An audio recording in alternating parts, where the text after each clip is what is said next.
Hello नमस्कार and welcome to all. आपका और मेरा खूबसूरत सा चैनल इजी मैथ पे।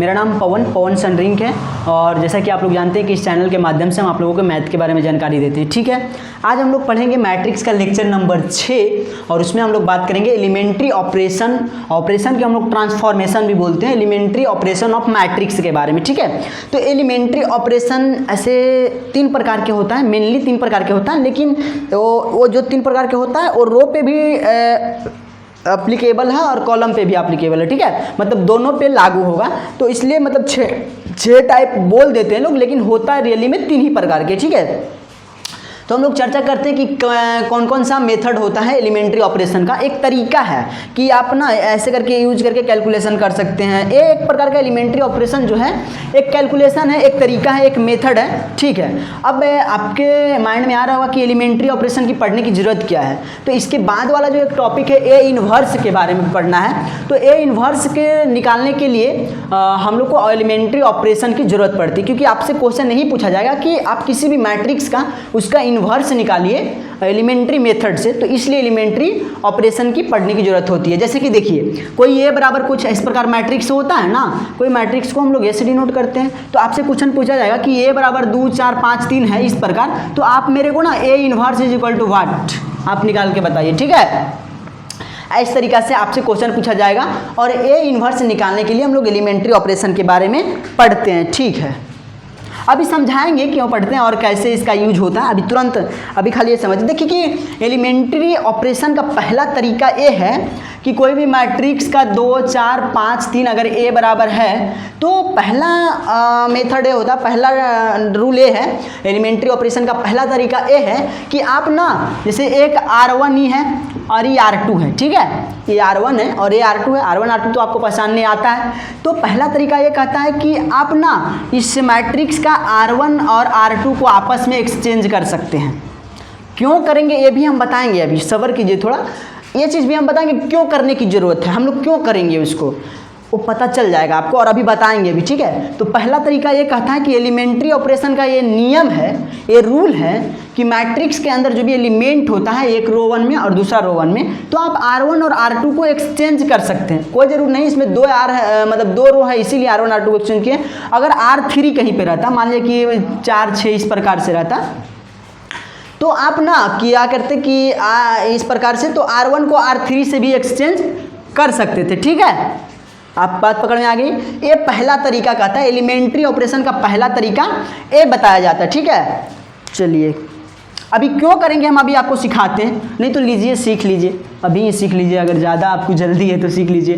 जैसे कि कोई मैट्रिक्स 2 4 और 1 2 है ना, ठीक है, अब ए बराबर कोई है ऐसा, अब हम आपसे पूछेंगे कि एक ऐसा मैट्रिक्स बनाओ दोस्त, बी बराबर कोई ऐसा मैट्रिक्स बनाओ मेरे दोस्त, जिसमें उसका पहला एलिमेंट जो है ना 1 है, और आपसे 1 बोल दिया जाएगा कि इस 1 लाने का आपके पास सिर्फ और सिर्फ एक तरीका है, वो है एलिमेंट्री ऑपरेशन लगा के ला सकते हो।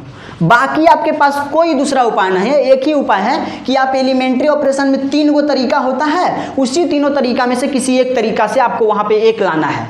तो अभी हमने सीखा कि ये जैसे R1 है ना, पहला तरीका सीखा, और R2 है, तो इसको हम आपस में एक्सचेंज कर सकते हैं। मतलब R1 के पोजीशन पे R2 को रख देंगे और R2 के पोजीशन पे R1 को रख देंगे। तो हम देखिए देखते हैं, करके देखते हैं। R1 में कितना एलिमेंट है 2, सॉरी R1 में कितना एलिमेंट 2, R2 में कितना एलिमेंट, इसमें भी 2, तो हम लोग एक्सचेंज कर देंगे। तो इस मतलब प्रत्येक एलिमेंट के उसके प्रत्येक एलिमेंट के जगह पे रखेंगे। तो अगर हम यहाँ पे R2 लिख दें और यहाँ पे R1 लिख देते हैं, यहाँ से मिलाइए, पहले R2 वाला जो चीज़ है ना उसको हम R1 में रख देंगे और R1 वाला जो चीज़ है उसको R2 में रख देंगे। तो ये बन गया क्या 1 2 और 2 4। हमको पहले यही बोला गया था कि आप मेरे को पहला एलिमेंट के खाली बारे में बताइए, मतलब ऐसा कुछ कीजिए कि जिसका पहला एलिमेंट 1 आ जाए। और यार जो तरीका सीखे थे उसी तरीका को यूज करके आ गया ना, यही काम होगा जब हम ये इन्वर्स निकालेंगे ना। अभी थोड़ी सी कन्फ्यूजन हुई होगी तो कोई बात नहीं है, लेकिन जब हम ये इन्वर्स निकालेंगे ना तो ऐसा ही कुछ कहा जाएगा। आप पढ़ेंगे तो नेक्स्ट लेक्चर में आएगा और द एंड होगा मैट्रिक्स का। ठीक है, तो जब हम लोग पढ़ेंगे तो वहाँ पे इसी तरीका से पूछा जाएगा कि इस मैट्रिक्स की मदद से इसमें इसका पहला एलिमेंट 1 लाइए, और आपके पास जो तरीका है सिर्फ एलिमेंट्री ऑपरेशन है। पहला तरीका हम सीखे और पहला तरीका का यूज करना भी आ गया। अब देखिए दूसरा तरीका, अभी लिख के भी हम बता देंगे आपको, जो एनसीईआरटी की थोड़ा बहुत लैंग्वेज है तो हम अपने से भी कुछ मिला के लिख देंगे।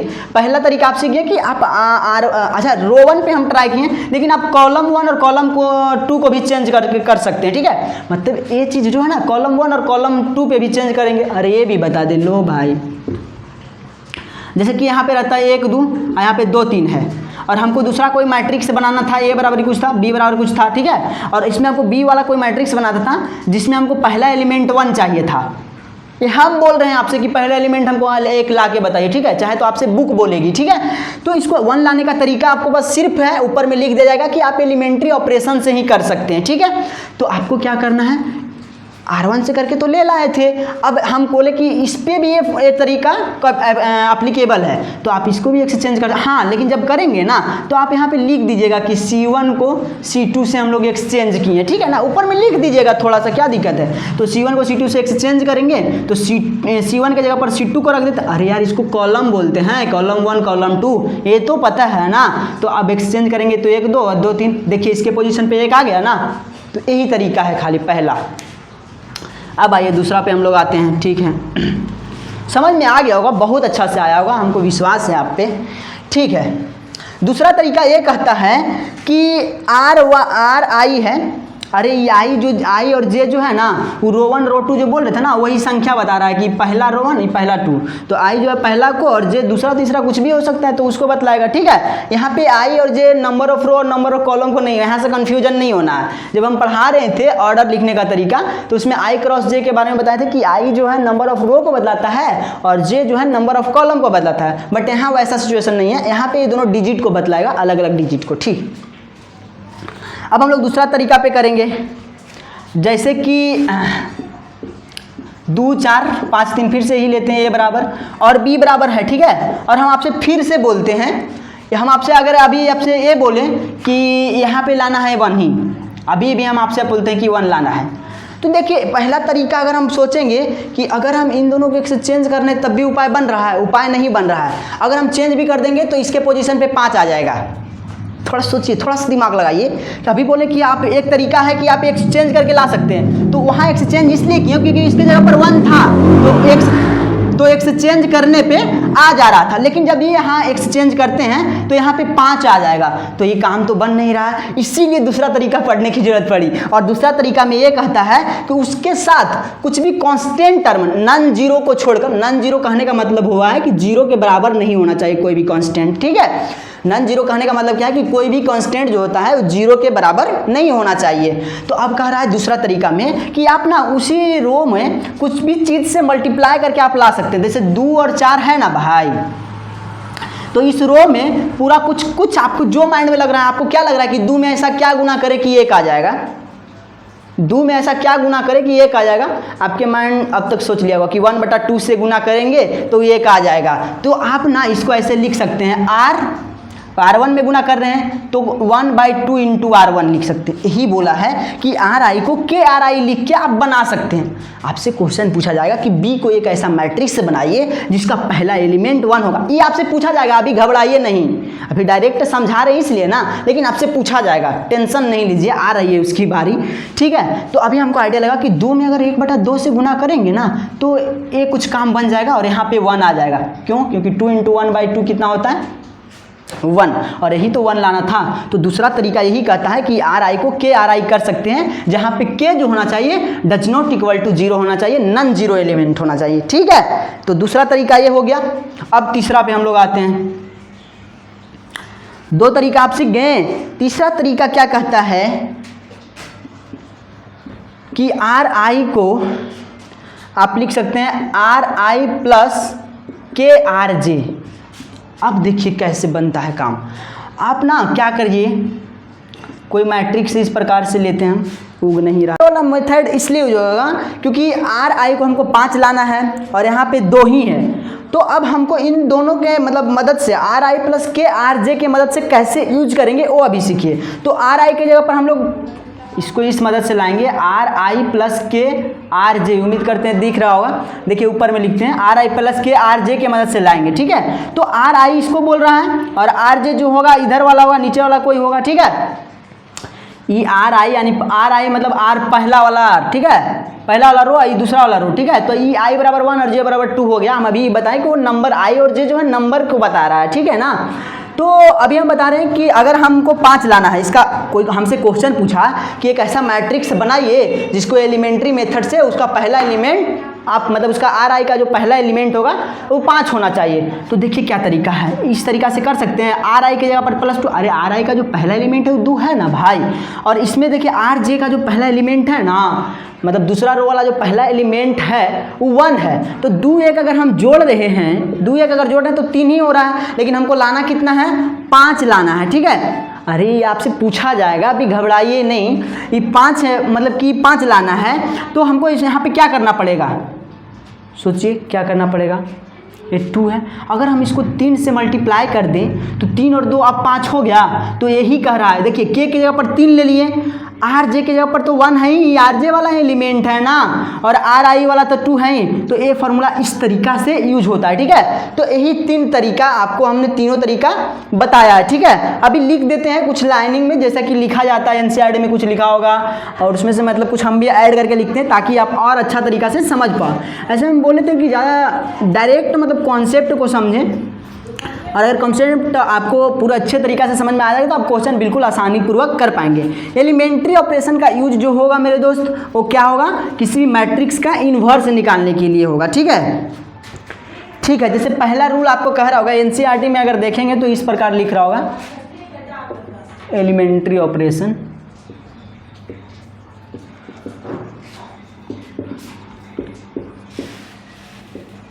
ऑफ मैट्रिक्स, ठीक है।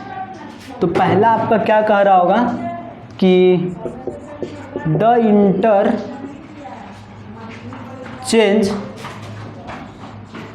और writing the interchange of any 2 रोज और कॉलम्स, ठीक है। मतलब एक दूसरे को इंटरचेंज कर सकते हैं, मतलब आर आई को आर जैसे, और का मतलब क्या होता है, और एंड में तो आपको पता ही होगा। और का मतलब होता है ये चाहे तो ये, मतलब आप तो रो को एक दूसरे से चेंज कर दीजिए, तो फिर कॉलम को अभी समझा रहे हैं। आर आई आर जे कहने का मतलब ये हुआ 1 2 3 4 5 6 7 8 9 है, तो आप आर आई आर जे को एक्सचेंज कर सकते हैं, इसको इसके साथ एक्सचेंज कर सकते हैं, चाहे तो इसको इसके साथ भी एक्सचेंज कर सकते हैं। यानी जब इसको एक्सचेंज करके लाएंगे, आर आई आर जे अगर कर देंगे तो आप लिख सकते हैं क्या, 4 5 6 1 2 3 7 8 9। यही तरीका आपको मतलब एक कॉन्सेप्ट सिखाता है। ये जो मेथड है, ये जो तरीका है, इसके मदद से इस मैट्रिसेस को ऐसे भी बना सकते हैं, ठीक है। और ये तो हम लोग आर आई आर जे पे किए हैं, अगर सी आई और सी जे पे करते हैं, आप इसको लिखने के लिए फिर ये चीज़ हम समझा चुके हैं आपको, फिर से लिख के बता दे रहे हैं, ठीक है। सी आई सी जे पे अगर हम लोग करते हैं तब इस मैट्रिक्स को हम कैसे लिखते हैं कि यहाँ पे लिख देते हैं 2 5 8 1 4 7 और 3 6 9, ठीक है। तो ये हो गया सी आई और सी जे का मतलब एक्सचेंज, ठीक है ना। मतलब जो कि इसके पोजीशन पे इसको रख दिए और इसके पोजीशन पे इसको रख दिए, अदला बदली कर दिए। यही चीज़ आपको सिखाती है पहला वाला तरीका, ठीक है। लिख लीजिएगा इसको, और नीचे एग्जाम्पल जैसे बताएं उसको उतार लीजिएगा। अगर आज पूरा आप वीडियो देख रहे होंगे, पूरा वीडियो देखने के बाद भी अगर थोड़ी बहुत कन्फ्यूजन होगी तो घबराने की कोई बात नहीं है, नेक्स्ट वीडियो में और अच्छा से आपको मतलब कि समझ में आएगा, ठीक है ना। तो दूसरा आपका रूल क्या कह रहा होगा कि the multiplication, oh my god, the multiplication of the elements of any row और एनी रो और columns by non zero number, ठीक है। नॉन जीरो नंबर से आप मल्टीप्लाई करके ला सकते हैं। यानी कहने का मतलब यही है कि आर आई को आप क्या कर सकते हो, के आर आई लिख सकते हो, ठीक है। और ये चीज़ तो हम समझा चुके हैं। और सी आई को हम लोग क्या, के इंटू सी आई लिख सकते हैं, ठीक है ना। ठीक है, यही कहना चाह रहे थे। मतलब कि अगर देखिए भाई, कि ऐसे भी अगर आप डिटर्मिनेंट में पढ़ेंगे ना, अच्छा डिटर्मिनेंट की तो अभी चर्चा हो नहीं रही, तो मैट्रिसेस पे हम बताते हैं कि 2 4 3 5 2 8 और 7 9 3 है इस प्रकार से। और मान लीजिए कि इसको चेंज करने की जरूरत है तो आप इसको ना आप के से मल्टीप्लाई करके भी लिख सकते हैं। के आर आई लिखने का मतलब ये हुआ कि ई जैसे कि आर आई का कोई एलिमेंट है तो इसमें के आर आई लिखने का मतलब ये हुआ कि आप कर सकते हैं 2k 4k 3k, इसको इस तरीका से आप बना सकते हैं। ठीक है, यही कहना चाह रहा है कि आर आई को के आर आई और सी आई को के सी आई लिख सकते हैं। हम पीछे मतलब पूरा तरीका बता चुके हैं कि क्या पूछा जाएगा, आपको कैसे करना है, एक खाली लैंग्वेज में हम आपको लिखा देते हैं। ठीक है, इतना एलिमेंट्री ऑपरेशन है। और एक और जो हम सिखाएं कि तीसरा वाला इसको उतार लीजिएगा। क्या उतारना है कि आप आर आई को ला सकते हैं आर आई प्लस के आर जे के मदद से, और इसी को कॉलम पे भी ट्राई कर सकते हैं कि सी आई को ला सकते हैं सी आई प्लस के सी जे। ये जे और I number of row number of column नहीं बतला रहा है, ये हम पहले भी बता चुके हैं दोस्त। ये जो है मतलब खाली नंबर को डिनोट कर रहा है कि आई अगर 1 है तो जो 2 हो सकता है, फिर मतलब जो आई होगा वो जे नहीं होना चाहिए, आई अगर पहला तो जो दूसरा होना चाहिए, जो तीसरा होना चाहिए, इस प्रकार से। ठीक है, ठीक है, तो एलिमेंट्री ऑपरेशन यहीं तक है। और अभी हम लोग पढ़ेंगे एक और कॉन्सेप्ट है इन्वर्टाइबल ऑफ मैट्रिक्स। आज ही पढ़ लेते हैं, बाकी नेक्स्ट लेक्चर में हम लोग इन्वर्स के बारे में पढ़ेंगे। इन्वर्टाइबल और मैट्रिक्स क्या होता है अभी हम बताते हैं, थोड़ा सा इसको मिटाने दीजिए। और एलिमेंट्री ऑपरेशन नहीं है, बाकी हम ये इन्वर्स में पढ़ेंगे ना तो आपको पूरी अच्छी तरीक़ा से समझ में आएगा, घबराइए नहीं, क्योंकि इसका यूज वहीं पे है तो ज़्यादातर हम लोग प्रैक्टिस वहीं पे करेंगे जब हम लोग इन्वर्स की वीडियो बनाएंगे। ठीक है मतलब इन्वर्स जब आप वीडियो देखेंगे। अभी हम लोग एक का टॉपिक पढ़ना है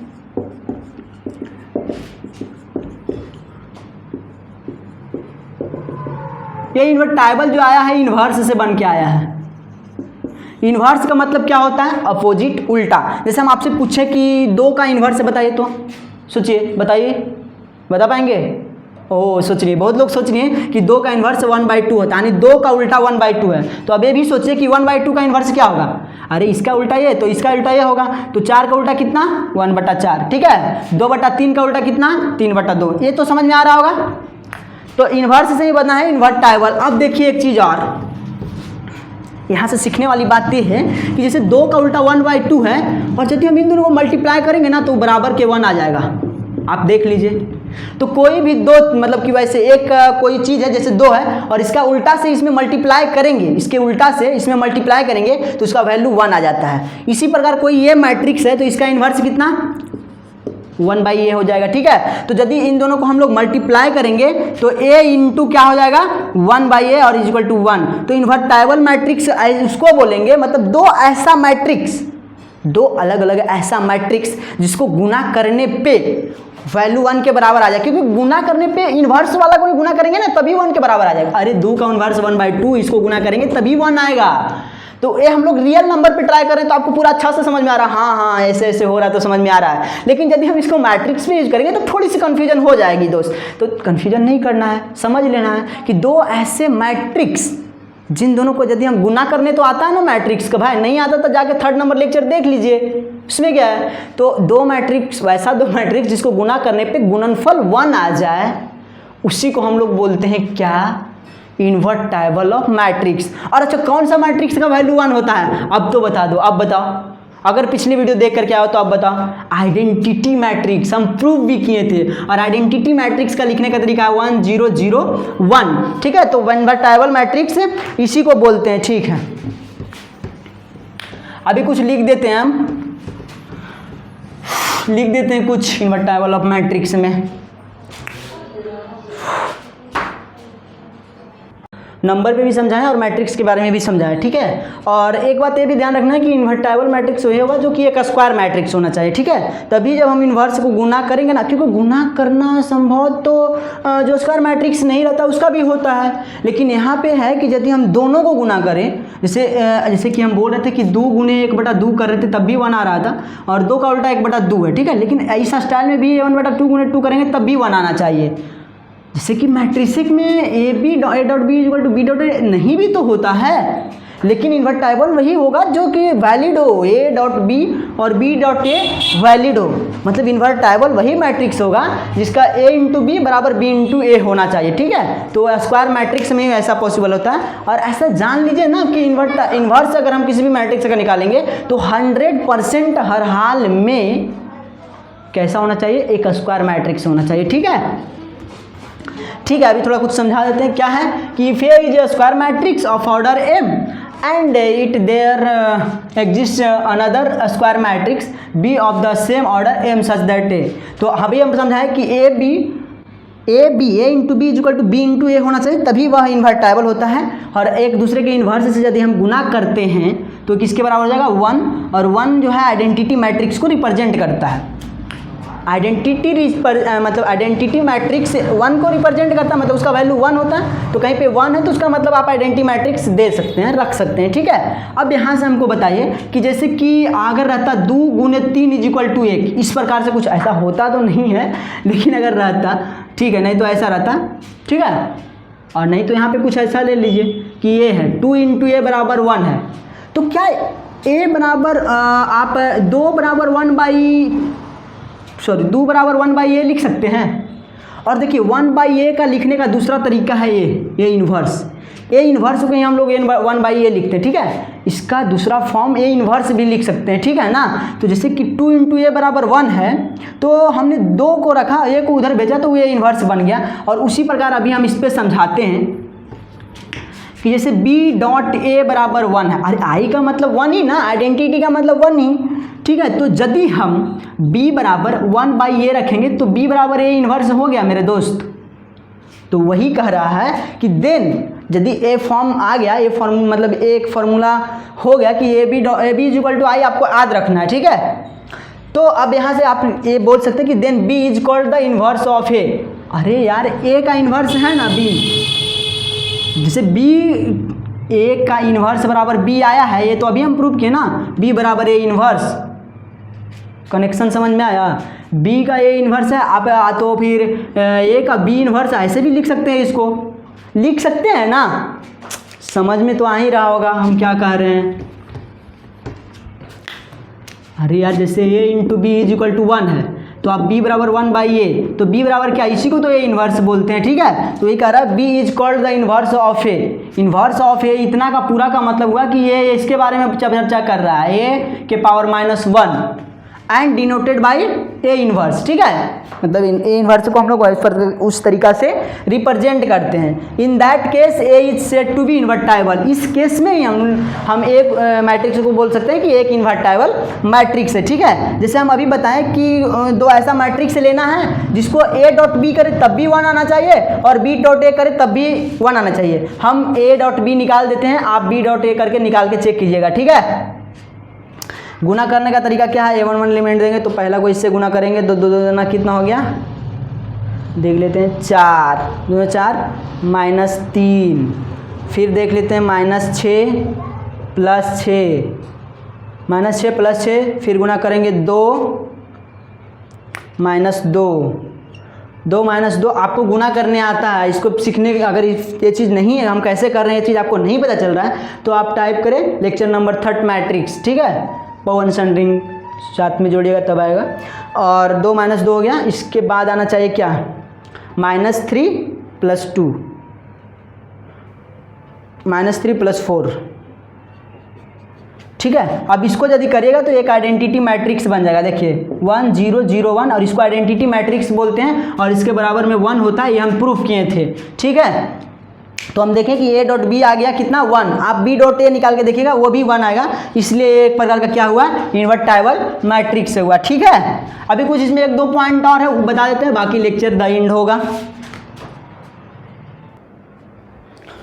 देखिए इन्वर्टाइबल ऑफ मैट्रिक्स के बारे में हम बता ही चुके हैं ऑलरेडी, जितना बताना था। इसमें खाली 2 पॉइंट आउट के, जो कि ये दोनों चीज़ भी हम आपको बता चुके हैं, बट लिटरेचरी एनसीईआरटी में इस प्रकार से लिखा हुआ था तो हम लिख दिए, ठीक है। इसमें यही जो हम पहले बता चुके वही चीज़ लिखा हुआ कि कोई भी मैट्रिक्स का जो इन्वर्स होगा, जो इन्वर्टाइबल मैट्रिक्स कहलाएगा, जो इन्वर्टाइबल में होगा वो रेक्टेंगुलर नहीं होना चाहिए। बस यही कह रहा है और कुछ नहीं कह रहा है कि हमेशा स्क्वायर मैट्रिक्स का ही इन्वर्स निकालना पॉसिबल है और इन्वर्टाइबल मैट्रिक्स कहलाएगा। ठीक है, कह रहा है rectangular matrix does not have inverse, उसका इन्वर्स नहीं हो सकता है। ठीक है, only square matrix exist in invertible. ठीक है, बस वही कह रहा है। और दूसरा चीज़ भी हम बता चुके हैं कि यदि a dot B is equal to I है तो a बराबर b इन्वर्स हो सकता है, तो b बराबर भी a इन्वर्स हो सकता है। यानी कहने का मतलब ये है कि if b is inverse of a then a is also inverse of b। और यदि a का उल्टा b है, अरे तो b का उल्टा भी तो a होगा, यही कहना चाह रहा है। 4 का उल्टा 1/4, तो 1/4 का उल्टा ये नहीं होगा। देखिए ये क्या कहना चाह रहा है कि मान लीजिए कि इसका उल्टा इस साइड है, इसका उल्टा ये साइड है, तो ये इसका उल्टा ये साइड भी तो होगा। तो वही कह रहा है कि ए का उल्टा बी है तो बी का आंसर उल्टा ये होगा। ठीक है, थैंक यू वेरी मच। अगर वीडियो अच्छी लगे तो प्लीज़ लाइक एंड शेयर जरूर करें चैनल को। Thank you very much. और एक शायरी सुना दें, शायरी सुना ही देते हैं। ठीक है, शायरी है कि